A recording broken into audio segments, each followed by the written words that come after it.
है और कल देश के सबसे बड़े संवैधानिक पद राष्ट्रपति का चुनाव है। हम लोगों को मतदान करना है।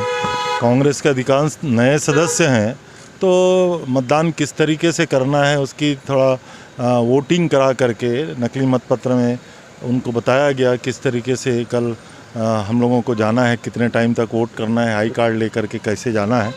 राष्ट्रपति चुनाव के लिए आवश्यक जो भी सावधानी बरत करके वोटिंग करना है उसके संदर्भ में माननीय विधायकों को चर्चा किया गया।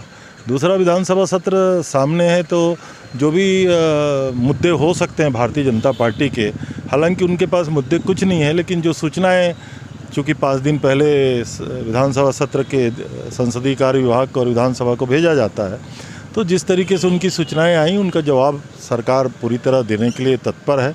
माननीय विधायकों से भी कहा गया है कि विधानसभा में पूरे समय उपस्थित रहें और प्रतिपक्ष के प्रश्नों का जवाब सरकार तो देगी, लेकिन अपनी भी बात बहुत आक्रामक ढंग से हमें करना चाहिए। निश्चित रूप से बड़ा मामला है और माननीय महाराज साहब ने जिस तरीके से पत्र लिखा है, कांग्रेस के अधिकांश विधायकों ने उस पर बड़ा प्रश्न चिन्ह खड़ा किया है कि पत्र में उन्होंने इस्तीफे पे अपने विभाग छोड़ने की जो बात कही है उसमें उन्होंने जिन बिंदुओं का उल्लेख किया है, सभी विधायक जानना चाहते हैं कि सरकार के उन बिंदुओं में जो कार्यक्रम दिए गए हैं, कार्य किए गए हैं, तो उसके बारे में अधिकांश विधायक अपने आप को आहत महसूस कर रहे थे और माननीय पुनिया जी के समक्ष उन्होंने अपनी बातें रखीं। माननीय पुनिया जी के समक्ष सभी विधायकों ने अपनी बातें रखीं।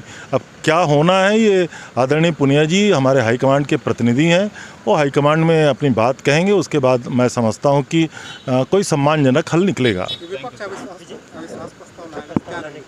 हमें लगता है कि संख्या बल जिस तरीके से प्रतिपक्ष का है, अविश्वास प्रस्ताव कोई बहुत कामयाबी जैसा कोई बात है नहीं, मुद्दे कुछ हैं नहीं उनके पास।